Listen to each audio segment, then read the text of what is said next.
The funnel is already on the ground. It's half a mile wide, moving at 60 kilometers per hour, and it's heading directly towards you. You have maybe 90 seconds before it arrives. Most people run. Most people hide. But you're not most people.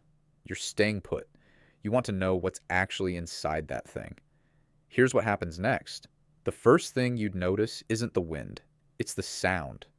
A tornado doesn't roar the way movies suggest. It rattles, a deep mechanical grinding, like a freight train dragging itself across gravel, building until it's all you can hear. Your eardrums would feel it before your skin does. Then the pressure drops. In the seconds before a tornado reaches you, the atmospheric pressure falls so sharply that your ears pop, like you've just descended 300 meters in an airplane.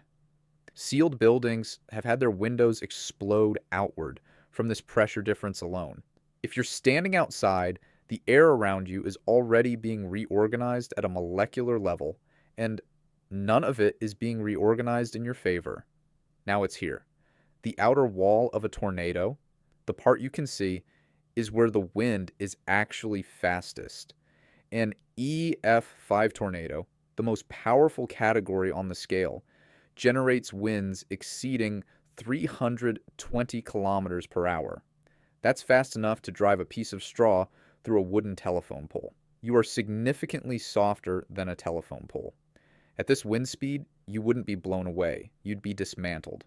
The debris field surrounding a tornado travels at speeds that turn everyday objects into projectiles. A 2x4 plank moving at 160 kilometers per hour carries the same kinetic energy as a small car in a collision. The air itself becomes shrapnel. But let's say you make it through the outer wall. Something strange happens here that most people don't expect. Inside the funnel, near the center, the wind actually slows.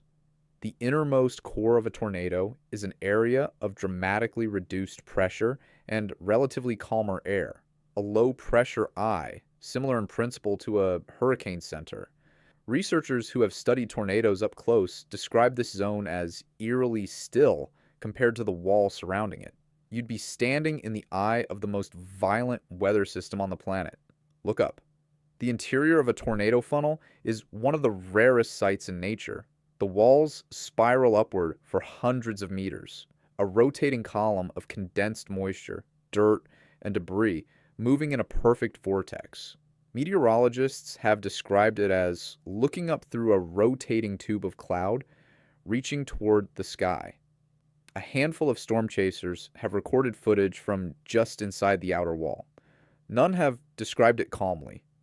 Here's the problem with your front row seat.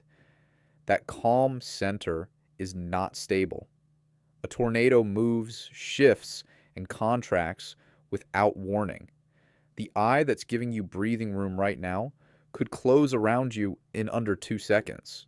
When it does, you'd go from standing in unusual stillness to being inside a 300 kilometer per hour blender with no warning and no exit. And then there's the ground itself. Tornadoes don't just move air, they scour the earth. An EF5 tornado can strip asphalt off a highway, pull trees out by their root systems, and excavate soil down to bedrock. The ground you're standing on is being actively removed. Whatever's beneath your feet right now may not be there in the next 10 seconds. Your lungs have another problem too. The air pressure inside a tornado is low enough that breathing becomes labored. Your body would be working harder for less oxygen while simultaneously trying to anchor itself against forces that don't care about your plans.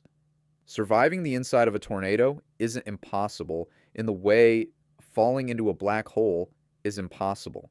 It's impossible in the way that every single variable has to go perfectly, simultaneously, for about 90 seconds, while the atmosphere tries to rearrange you at high speed. One debris strike, one pressure shift, one wrong step on ground that's no longer there. That's all it takes. The funnel moves on, the sound fades, and the silence it leaves behind is the strangest part. A stillness that feels wrong after everything that just happened. You made it out. Probably. What if the tornado had been twice as wide? That's a story for another time.